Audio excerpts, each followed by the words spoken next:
zany ny filankevitondrano ny teny malagasy izy atsony hoe fiombonambeny ny fiangonana sy ny fikambanana évangélique eto Madagasikara na ny confédération des églises et association évangélique de Madagascar.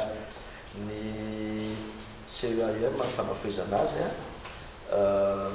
fiangonana manjatony izay misy eto Madagasikara mijoro ara-dalàna sy fikambanana vitsivitsy mijoro ara-dalàna koa eo amin'ny tontolon'ny ara-pivavahana no mikambana ao anatiny.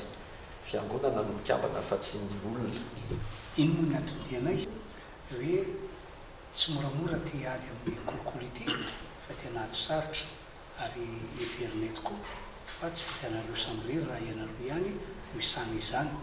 Dia isaorana moa Andriamanitra izay namangy anay ato amin'ny CEAM hoe manana andraikitra lehibe ihany koa ianareo isoaviana ty Madagasikara ity mba ho resy tosika farany izay haingana indrindra ny resaka kolokolo eto amin'ny firenena malagasy. Ny kolokolo izay ataontsika hoe toetoetra fa tsy olona koa ny aditsika fa ny olona mora miova. Mety mora miova izy amin'ny ratsy fa isika koa mino fa mety mora miova izy ho amin'ny tsara.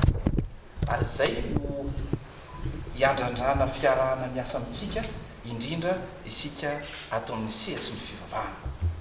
Satria tokoa mantsy araky ny fiteny mienieny ary fantatritsika izany ho an'ny kristianina ny amin'ny hoe ilay mpanavotra tsy tonga ho an'ny olomarina fa ho an'ireo diso lalana.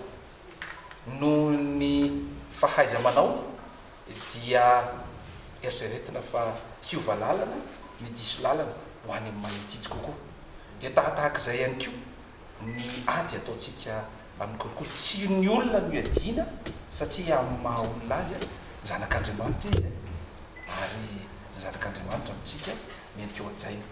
Fa kosa ilay toetra ratsy izay mikidikitika asan-devoly izay misaka anazy tsy andehanany amin'ny lala mahitsy no iaditsika ary ataontsika fahavalo.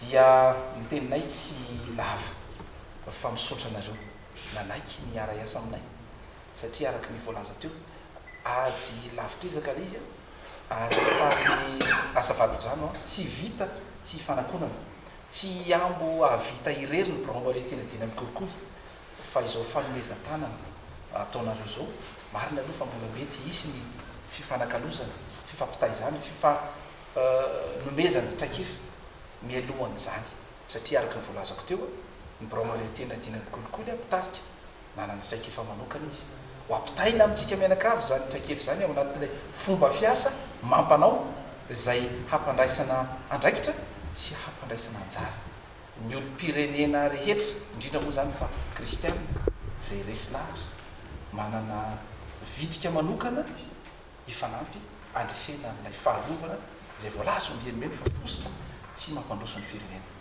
Dia makahery anareo zay amin'izany